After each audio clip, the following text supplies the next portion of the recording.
Good morning everyone. मैं doctor Mamta Sharma आज पुनः आप सबों के बीच एक नए टॉपिक के साथ उपस्थित हुई हूँ।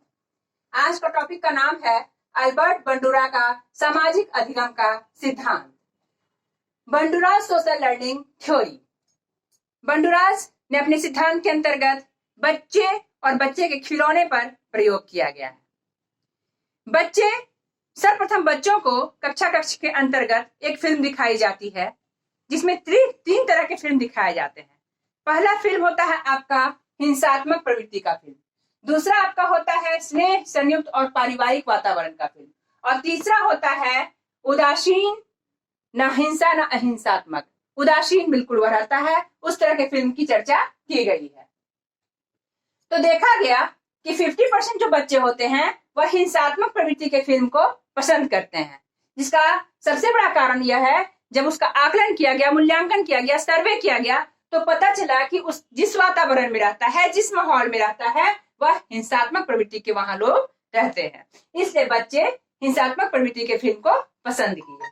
दूसरा है प्रेम, वात्सल्य और मिलन और स्नेह का फिल्म। इसका जब सर्वे किया गया तो इसके अंतर्गत देखा गया कि ऐसे बच्चे वैसे वातावरण में रहते हैं जहां संयुक्त परिवार है, प्रेम और मिलाप से रहते हैं, सहयोग से रहते हैं, एक गुड कंडीशन है वहां का।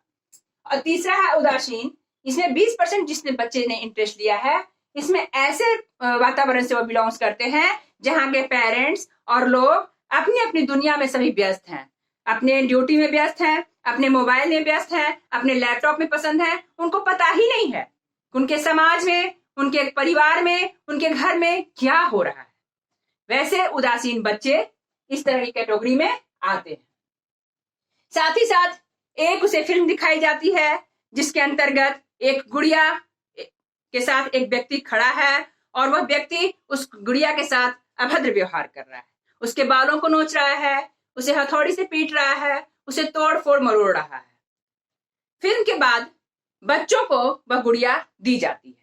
रियल लाइफ में बच्चे जिस तरह से फिल्म में देखा था, गुड़िया के बाल को नोचना, उससे अभद्र व्यवहार करना और उसे हथौड़ी से पीटना, उसी तरह से बच्चे भी रिएक्ट कर रहे थे उस गुड़िया के साथ। मतलब कि यहाँ बंडूरा महोदय ने कहा कि बच्चे की मानसिकता पर डिपेंड करता है वातावरण से वह जो अनुकरण करता है, जो देखता है, जो सीखता है, उसी की वह नकल अपनी लाइफ में भी करता है।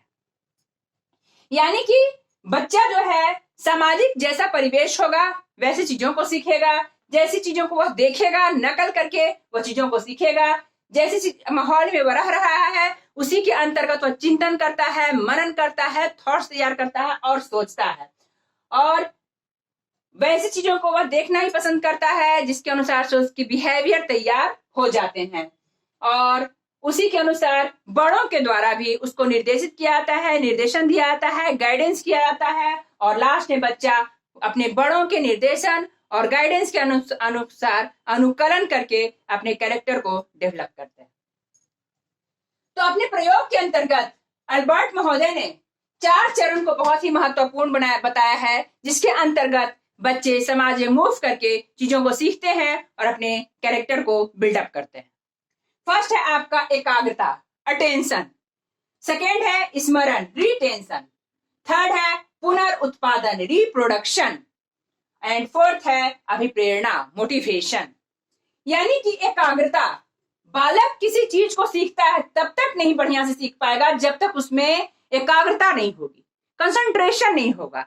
एक स्वस्थ कैरेक्टर को डेवलप करने के लिए, एक स्वस्थ चीजों को सीखने के लिए मेडिटेशन की बहुत ही आवश्यकता है, जिसमें स्मरण शक्ति तेज होती है और बच्चे किसी चीज को एकाग्रता पूर्वक एडॉप्ट करते हुए अपने जीवन में आत्मसात करते हैं। सेकेंड है स्मरण। जो चीज को उन्होंने एकाग्रता पूर्वक सीखा है उसे वह स्मरण करते हैं, याद करते हैं और आत्मसात करते हैं। थर्ड है रिप्रोडक्शन, अटेंशन और रिटेंशन। एकाग्रता और स्मरण को याद करके वह एक नया पुनर्रिप्रोडक्शन करते हैं, मतलब पुनर्उत्पादन करते हैं, रिप्रोडक्शन करते हैं और एक अपना नया थॉट तैयार करते हैं, जो थॉट उनका अवलंबित रहता है अटेंशन और रिटेंशन से संबंधित। और चौथा है अभिप्रेरणा, जिसे मोटिवेशन कहते हैं, और बच्चा इन तीनों चीज से मोटिवेट होकर नए चीजों को करना जानता है, सीखता है, लेकिन उसकी नींव होती है अटेंशन, रिटेंशन और रिप्रोडक्शन। अर्थात इन 4 चरण को अपनाकर बालक सोसाइटी में मूव करता है और अपने कैरेक्टर को बिल्डअप करता है, जो जीवन भर उसे लक्ष्य प्राप्ति करने में सहयोग करते हैं। अब बालक जो सीखता है उसको 2 रूपों में सिखाने का प्रयास किया है बांडुरा महोदय ने। फर्स्ट है सामाजिक अधिगम का सिद्धांत और अवलोकनात्मक अधिगम का सिद्धांत। यानी कि यह जो बच्चा सीख रहा है या बच्चे का जो विकास हो रहा है वह कैसे हो रहा है, तो समाज में इंटर करने के बाद बच्चा सर्वांगीण रूप से सुसज्जित होता है, चीजों को सीखता है। और अवलोकनात्मक अधिगम यानी कि बहुत सारी चीजों को वह देख रहा होता है और जो चीज उसे अच्छी लगती है उसका वह नकल करता है और चीजों को सीख जाता है। और इस अवलोकनात्मक अधिगम के ही ये 4 चरण हैं, जिसमें एकाग्रता है, स्मरण है, पुनरुत्पादन है, अभिप्रेरणा है। और इन चारों चरणों पर चलकर बच्चे विकास की गति प्राप्त करते हैं। इसका बांडुरा महोदय ने शैक्षिक महत्व दिखाया है कि शिक्षा जगत में कक्षा कक्ष के अंतर्गत एक शिक्षक के लिए और एक छात्र छात्राओं के लिए यह किस तरह से काफी उपयोगी साबित हुआ है। फर्स्ट है अच्छे व्यवहार का बीजारोपण। इसके अंतर्गत बच्चों में एक अच्छे व्यवहार का हम बीजारोपण कर सकते हैं। जैसा कि सर्वविदित है कि बच्चों में विजुअल यानी देखता है जिन चीजों को, उस पर काफी असर पड़ता है। वह देखता है तो उसके मानसिक तो असर पड़ते ही है, उसके बॉडी लैंग्वेज भी चेंज हो जाते हैं। धारावाहिक, वीडियोज, फिल्म, टीवी, किताबें, कहानियां, इन सारी चीजों पर बच्चों पर काफी असर पड़ता है। जिस तरह के वह धारावाहिक देखेंगे, जिस तरह की किताबें पढ़ेंगे, जिस तरह के वह कहानियां सुनेंगे, उस तरह का उसका कैरेक्टर बिल्डअप हो जाता है। दूसरा, आदर्श शिक्षक। अगर एक आदर्श शिक्षक चाहे तो बच्चों को आदर्श नागरिक बना सकता है। वह खुद अनुशासित रहकर पॉजिटिव एनर्जी देकर बच्चों को प्रोत्साहित करके वह सारा कार्य करवा सकता है जो बच्चों में करने की क्षमता नहीं होती। बच्चा उन सारी चीजों को सीख सकता है जब उसमें टीचर के द्वारा इंटरेस्ट पैदा किया जाए। बच्चों में आत्मविश्वास और आत्मशक्ति जगाना। एक शिक्षक, एक गुरु ही वह चीज होता है जो बच्चों में आत्मशक्ति, सेल्फ कॉन्फिडेंस को बढ़ाता है। हमारी यह उक्तियां बहुत सिंपल लगती हैं सुनने में कि यह कार्य तुम ही से होगा, तुम्हें ही इसे करना है, तुम ही इसे करोगे, ऐसा मेरा विश्वास है। चंद शब्दों को सुनकर बच्चे उत्साहवर्धन हो जाते हैं। उत्साहवर्धक होकर वह चीजों को करने के लिए अग्रसर हो जाते हैं। इतना ही नहीं, वह उस कार्य को अंजाम देते हैं काफी ही आदर्शमय ढंग से, और यह होता है उनका आत्मविश्वास का जागृत होना। चौथा है लक्ष्य की प्राप्ति तथा कठिनाइयों का सामना करने का हिम्मत प्रदान करना। बहुत सारी परेशानियां हम बड़ों के जीवन में भी आती है। किसी लक्ष्य की प्राप्ति करने में बहुत सारे प्रॉब्लम्स हमारे सामने आते हैं, नेचुरल है।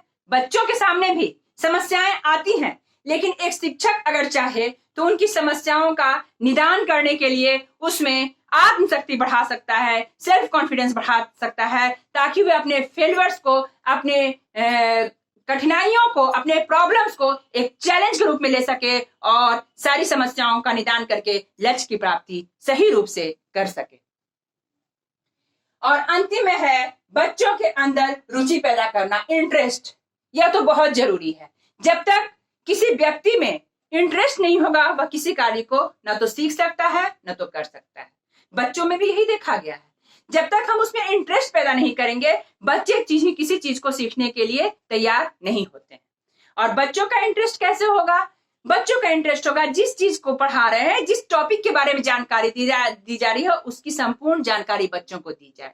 क्या उससे मदद मिलेगा उसको फ्यूचर में, उसकी जानकारी दी जाए। उसका क्या महत्व है उसकी जानकारी दी जाए, ताकि बच्चे में एक इंटरेस्ट पैदा हो, चीजों को समझ सके, चिंतन कर सके, मनन कर सके और अपने ज्ञान का विकास कर सके।